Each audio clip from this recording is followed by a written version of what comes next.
This is Dr. B.V. Rajanna, Associate Professor, Department of EEE, MLR Institute of Technology, Hyderabad. Today I am going to deal about the subject power electronics, and the subtopic, the power electronics topic is power semiconductor devices. So first we are going to deal with the thyristor topic, the familiar power semiconductor device subject. So thyristor basically is a 3-terminal 4-layer PN device.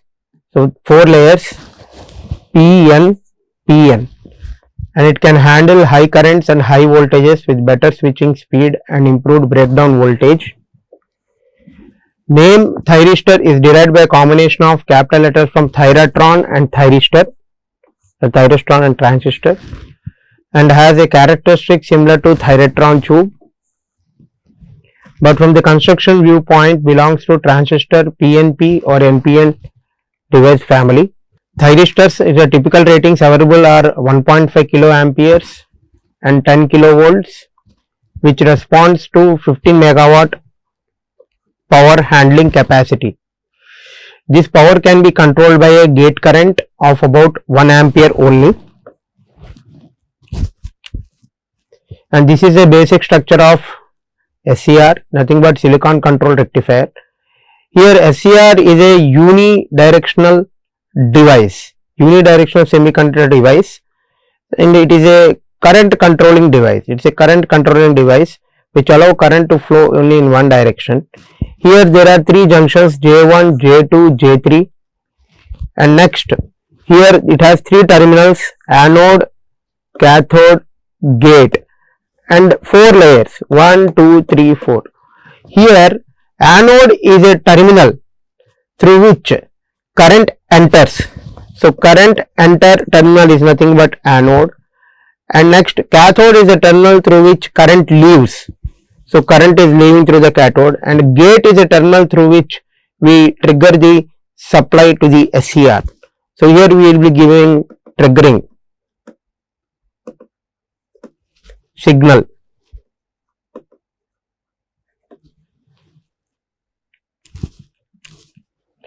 And this is a basic structure of SCR continued. So similar, this is gate, cathode, anode, and these are the measurements of the layers, and these are the gaps between the layers. And this is SCR is a controlled rectifier, and so it controls the conduction. It's a controlled rectifier. It controls the conduction under forward bias by applying the current into the gate, and under reverse bias looks like conventional PN junction diode. And this is anode and cathode terminals as conventional PN junction diode, gate terminal for controlling input signal, and here it is a symbol of the SCR or thyristor. The symbol is anode, cathode, gate, so 3 terminals, and this is a SCR model 2N3668. And this is also a circuit symbol, the same thing which I have explained, the symbol.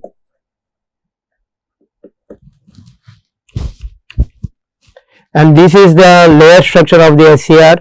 It's a 4-layer PN, and 3 junctions, J1, J2, J3 are the 3 junctions in SCR, and this is 3 terminals, anode, cathode, gate. And here anode, cathode as for the conventional PN junction diode, the 4-layer, here it is the cathode gate brought out for the controlling input. And this is the equivalent circuit. Here it is a combination of PNP and NPN. Here anode, cathode, and gate is a common terminal through both transistors, PNP and NPN transistors. And here this is the equivalent circuit, anode, cathode, gate are the 3 terminals, and here Q1 is transistor 1 and Q2 is transistor 2, and this is a BJT, bipolar junction transistor, BJT PNP and BJT NPN. Here the arrow side is this side, so that is why it is PNP, and the here arrow side is this side, so this is, that's why cathode. So here this is the combination of both, so gives us the equivalent circuit of the SCR. This is applying biasing. So with the gate terminal open, both transistors are off. As the applied voltage increases, there will be a breakdown that causes both transistors to conduct, saturate, making IF greater than 0, and VAK nothing but anode to cathode voltage, VAK is equal to 0, and V breakdown is equal to VBRF. And these are the VI characteristics of SCR. Here, as we see the graph drawn between anode current IA and the cathode and the anode voltage. So here voltage. So the graph drawn between voltage and current is nothing but the VI characteristics of the SCR, and here is the forward conducting mode, and here it is the reverse blocking mode. So here holding current, this is the holding current. So minimum current required to remain SCR in on state is nothing but the holding current. Here these are the gate currents. So as the IA is increasing, the voltage is also increasing, and as the gate current is also increasing. So for applying a gate current for 0 less than VAK less than VBRF. So here we are turning Q2 on by applying a current into the gate, and this causes Q1. This causes Q1 to turn on. Eventually both transistors saturate. So VAK is equal to VCE SAT plus VBE SAT. So here VAK is nothing but anode to cathode voltage, and EC is common emitter voltage, plus VBE saturation means base emitter voltage. So VAK equal to VCE SAT plus VBE SAT. So this is the condition for eventually the saturation. So if the gate pulse is removed, Q1 and Q2 will remain stay on. So Q1 transistor, Q2 transistor will remain stay on. So this is anode terminal, and this is gate common to both transistors,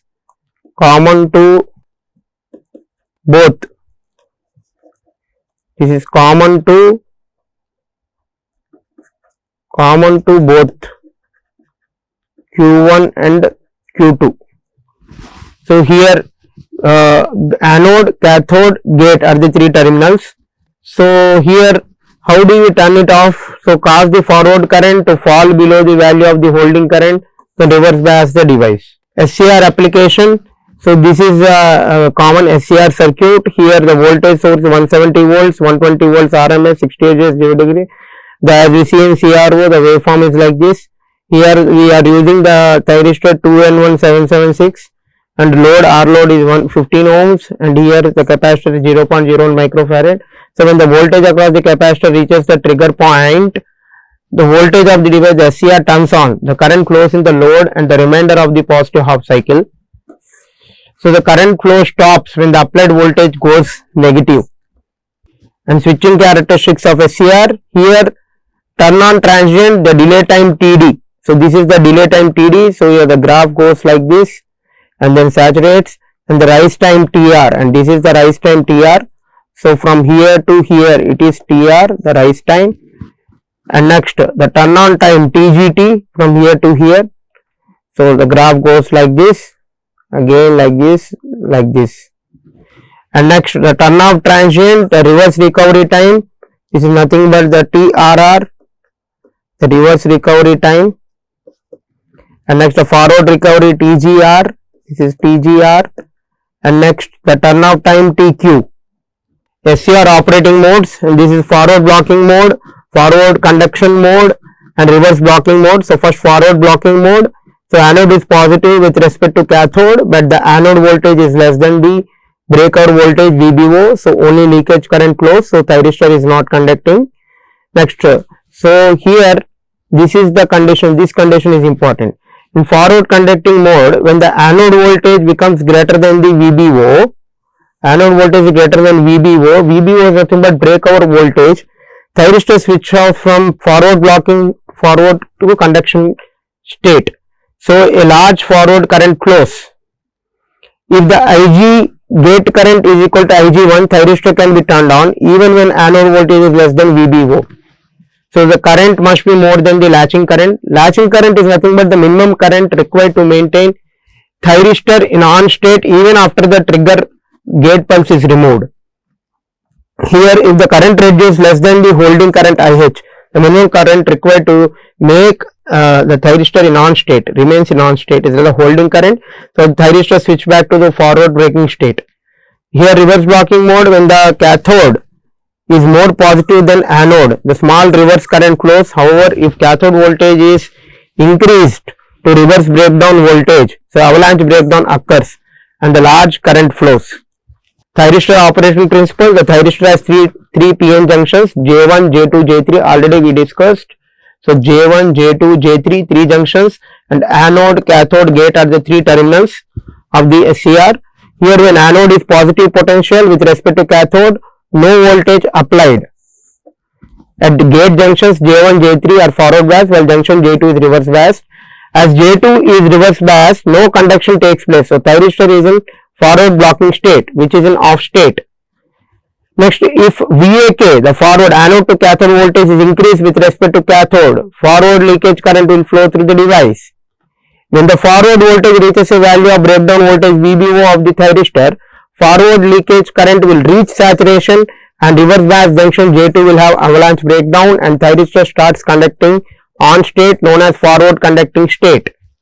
If cathode is made more positive with respect to anode, junction J1, J3 will be reverse biased and junction J2 will be forward biased. So a small reverse leakage current flows. This state is known as reverse blocking state. As cathode is made more and more positive stage is reached when both junctions A and C will be breakdown. This voltage is referred to as reverse breakdown voltage off state and device is in reverse blocking state. Next, triggering methods. Here thyristor turning on is also known as triggering.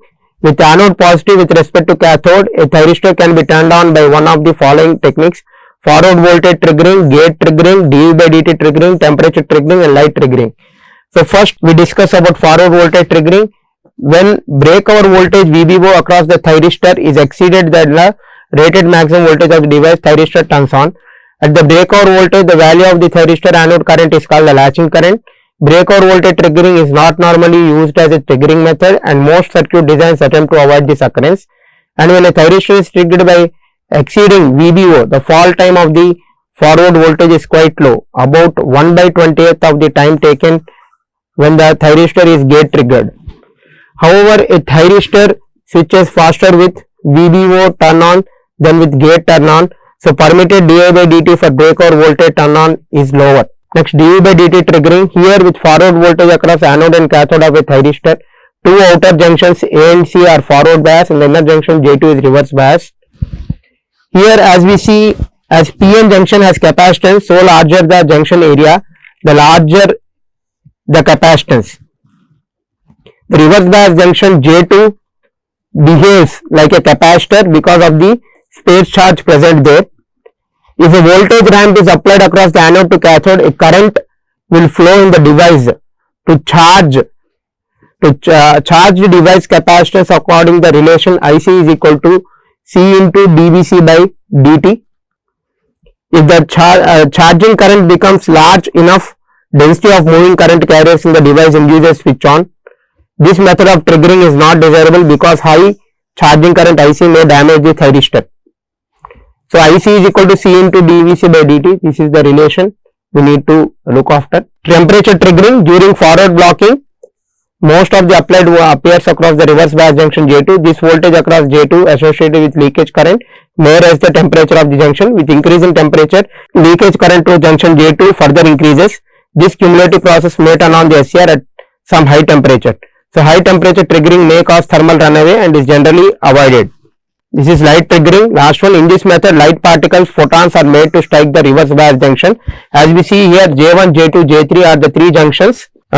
Here anode, cathode and gate.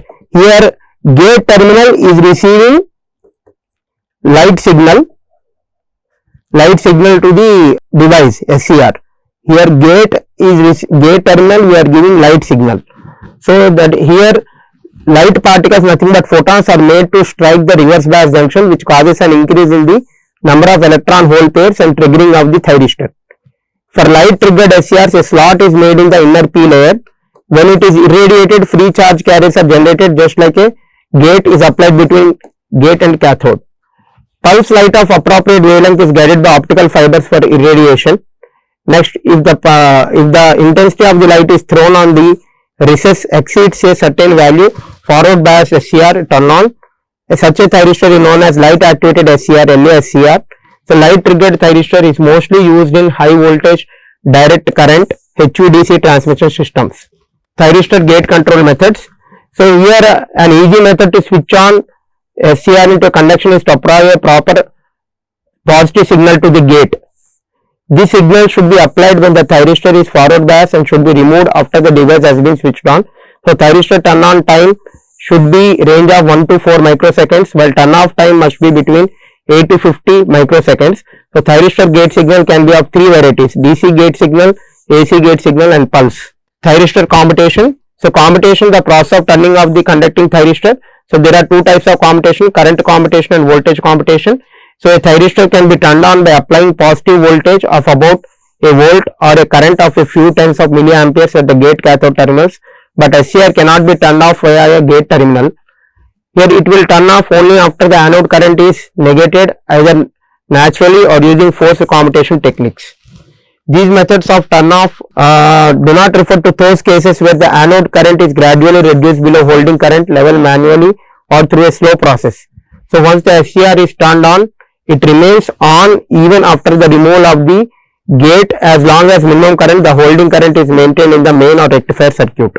So thyristor turn off mechanism. So in all practical cases, a negative current flow through the device. This current returns to zero only after the reverse recovery time TRR, when the SCR is said to have regained its reverse blocking capability. The device can block a forward voltage only after the TFR, the forward recovery time, has elapsed. Consequently, the SCR must continue to be reverse bias for a minimum of TFR, the forward reverse plus reverse recovery time, is equal to turn off time TQ, the rated turn off time of the device. The external circuit must therefore reverse bias the circuit for a T off greater than TQ. Here subsequently the reapplied forward biasing voltage must rise at the dV by dt less than dV by dt reapplied rated. This dV by dt is less than the static counterpart. So as we see here, the anode current, this is the anode current, so here it is coming like this, dV by dt, and next it is going like this, and it is coming like this. So this is the turn off mechanism, thyristor turn off mechanism. Here TQ is the off time, this is reverse recovery time,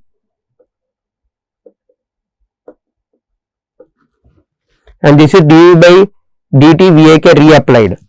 So now coming to summary, so we have discussed SCR basic structure, symbol and its operation are discussed in detail. VA characteristics of your SCR discussed and explained in detail, and next switching and characteristics of SCR is discussed. SCR operating modes are discussed in detail, and next thyristor turn off mechanism is discussed finally. Thank you. So now coming to summary, so we have discussed SCR basic structure, symbol and its operation are discussed in detail. VA characteristics of your SCR discussed and explained in detail, and next switching and characteristics of SCR is discussed. SCR operating modes are discussed in detail, and next thyristor turn off mechanism is discussed finally. Thank you.